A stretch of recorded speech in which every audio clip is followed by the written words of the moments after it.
Hello दोस्तों, inside story में आपका स्वागत है।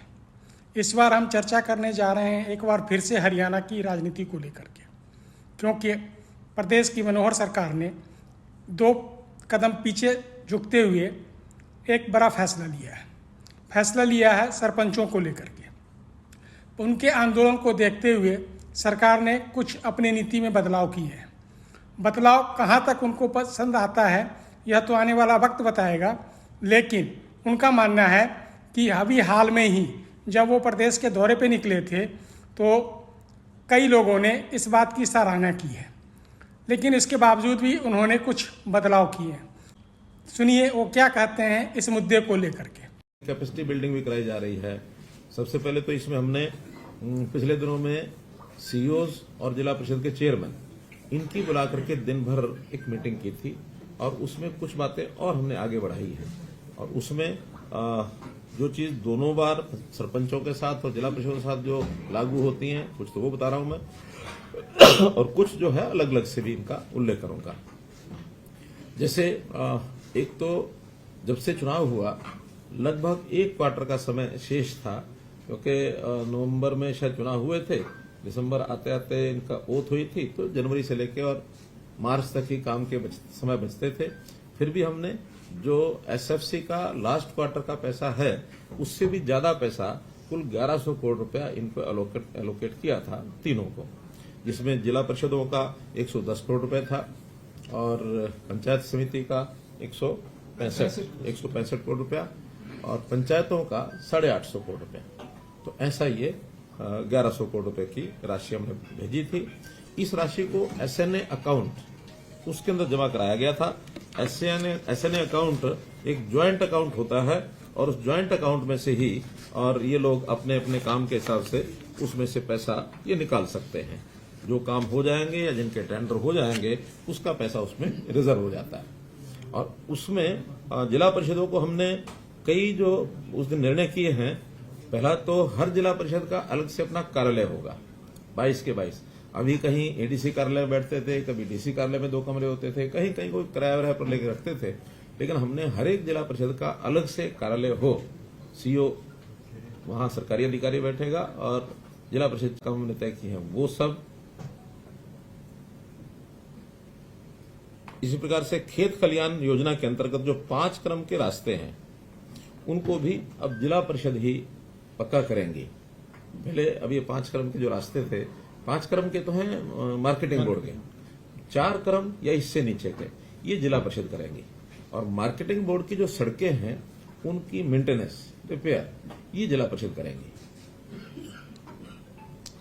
हर ब्लॉक में 5 बड़े गांव जिनकी सबसे ज्यादा आबादी है या 10,000 के आबादी के सब गांव, अगर वो 5 से ज्यादा भी हैं ब्लॉक में तो वो भी उसके अंदर स्ट्रीट लाइट लगाने की जो व्यवस्था है ये जिला परिषद के द्वारा कराई जाएगी।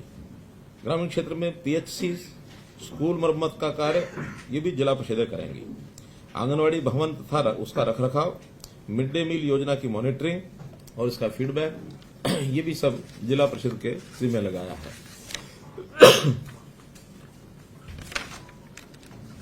स्वच्छता अभियान के अंतर्गत भी जैसे शहरों में म्यूनिसिपैलिटीज कराती हैं, वैसे जिला परिषद घर घर कूड़ा एकत्र करने की प्रक्रिया वो भी उनके माध्यम से शुरू कराई जाएगी।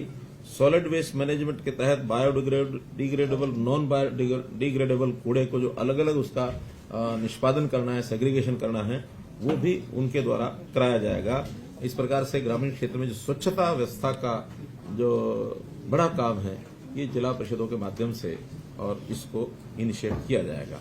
और अब हम हर महीने में जिला परिषद के जो सीईओज पूछा, मैंने कहा ये ई टेंडरिंग के विषय में हमको जो हमारा स्टैंड है ठीक है कि नहीं है, तो सब ने हाथ खड़े करके और खूब तालियां बजाकर कहा कि ये बहुत अच्छा स्टेप है, इससे भ्रष्टाचार भी रुकेगा, पारदर्शिता भी होगी, काम करने वाले लोगों को नए लोगों को भरने का भी अवसर मिलेगा, वरना तो वही फिर अपने अपने लोग और घूम घाम के उन्हीं को काम मिलता वही करते हैं, दूसरे नए आदमी को आने का अवसर मिलता नहीं है। तो ई टेंडरिंग के कई फायदे हमारे हैं। तो उसमें से मैं ये तो नहीं कह सकता कि हर एक सरपंच मान गया होगा, लेकिन अधिकांश सरपंचों ने हमारी बात मान करके और काम कराने शुरू कर दिए हैं। हमने इसमें थोड़ा उनकी डिमांड को ध्यान में रखते हुए अभी निर्णय लिया है कि ये 2 लाख की बजाय इस लिमिट को हम 5 लाख रुपया कर रहे हैं और 5 लाख रुपए तक के काम वो कोटेशन के आधार पर करेंगे। 5 लाख से ऊपर के काम सभी ई टेंडरिंग से होंगे। हाँ, 5 लाख तक के काम जो हमारी बातचीत तो सारे प्रतिनिधिमंडल से हुई है, उन्होंने उसको स्वीकार किया कि जो भी कोटेशन का काम होगा, लिमिट चाहे कुछ भी होगी, लेकिन उसका ऑडिट ये जरूर होगा। और ऑडिट का सिस्टम भी अब जिसको कहना चाहिए कि ऑनलाइन प्रणाली से ही होगा। ऑनलाइन प्रणाली से ही उसके जो एस्टीमेट हैं वो तैयार किए जाएंगे, ऑनलाइन उसकी एमबी भरनी होगी, बिल भी अपलोड होंगे, भुगतान जो है वो भी एक कॉमन पोर्टल से होगा। विषय आएगा रेट का। रेट्स 2 प्रकार के ये प्रचलित हैं। एक है HSR rates, Haryana scheduled rates. दूसरे हैं डीसी रेट्स। लोकल लेवल पर डीसी रेट शायद इसीलिए बनाए गए हैं कि हर जिले में इस प्रकार की चीजों के रेट थोड़ा डिफर करते हैं। चाहे रेत का रेट है, चाहे ईंटों का रेट है, चाहे मानो टाइल्स का रेट है, क्योंकि जो बल्कि मटेरियल होता है उस रेट को वहां के लोकल परिस्थिति के हिसाब से रखना पड़ता है। उसका फ्रेट कितना लगता है, कितनी दूर से लाना पड़ता है, इसलिए एक ही रेट नहीं रखा जा सकता। जहां ईंटें बनती हैं वहां थोड़ी सस्ती मिलेंगी, जहां ईंटें बनती ही नहीं है, दूर से आती हैं, तो स्वाभाविक है ईंट के रेट से एक बहुत बड़ा प्रतिशत उसका फ्रेट में जाएगा। यही स्थिति मिट्टी की, रेत की, इंटरलॉकिंग टाइल्स की। कभी कभी मजदूरी भी अलग अलग होती है। कुछ स्थानों पर मजदूरी सस्ती होती है, कहीं कहीं एनसीआर एरिया में मजदूर महंगा मिलता है, तो उन रेट्स का थोड़ा डिफरेंस ये हमेशा रहता रहा है। इसमें अब उनकी मांग क्या थी कि इन रेट्स को रियल लेवल पर लाया जाए जो मार्केट रेट है। हमने निर्णय करके उनको बता दिया है कि कुछ आइटम्स, खास करके जैसे इंटरलॉकिंग आइटम्स हैं या ईंटें हैं, जो एक स्टैंडर्ड कुछ तय किया जा सकता है उसका, इसका रेट कंट्रैक्ट करेंगे हर जिले का। ब्लॉक का है, जिले का सर, जिले का है सर। वैसे ब्लॉक लेवल पे अगर कोई वेरिएशन आती है तो कैप्चर करते हैं, बट ये डीसी रेट जो ब्लॉक लेवल पे करते हैं, इंटरलॉकिंग का जो रेट कॉन्ट्रैक्ट करेंगे वो डिस्ट्रिक्ट लेवल पर ही रेट कंट्रैक्ट होगा।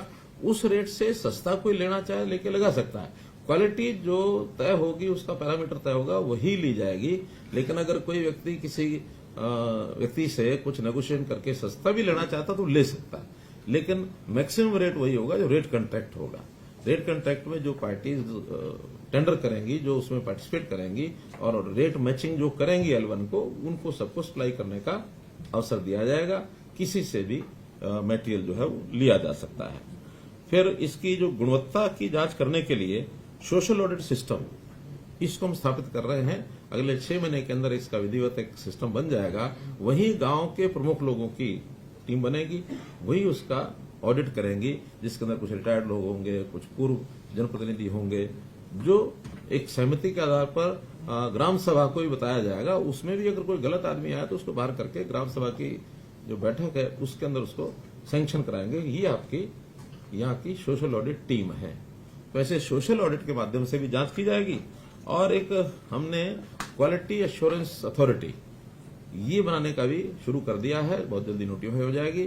छोटे बड़े प्रदेश में जो भी काम है, सबकी क्वालिटी को एक प्रकार से उसको सुनिश्चित करने के लिए ये जो क्वालिटी असेसमेंट अथॉरिटी होगी, ये अपना मैकेनिज्म खड़ा करेंगे। कहीं भी चलते हुए काम में भी वो चेक करेंगे। चलते हुए काम के बाद, यानी पूरा होने के बाद भी शिकायत मिलती है तो ये क्वालिटी एश्योरेंस अथॉरिटी उसकी जांच करेगी। नहीं, ये तो सबके लिए, पूरे प्रदेश में क्वालिटी एश्योरेंस अथॉरिटी हर सिविल वर्क के लिए, वो पंचायती पर भी लागू होगा, बाकी भी लागू होगा।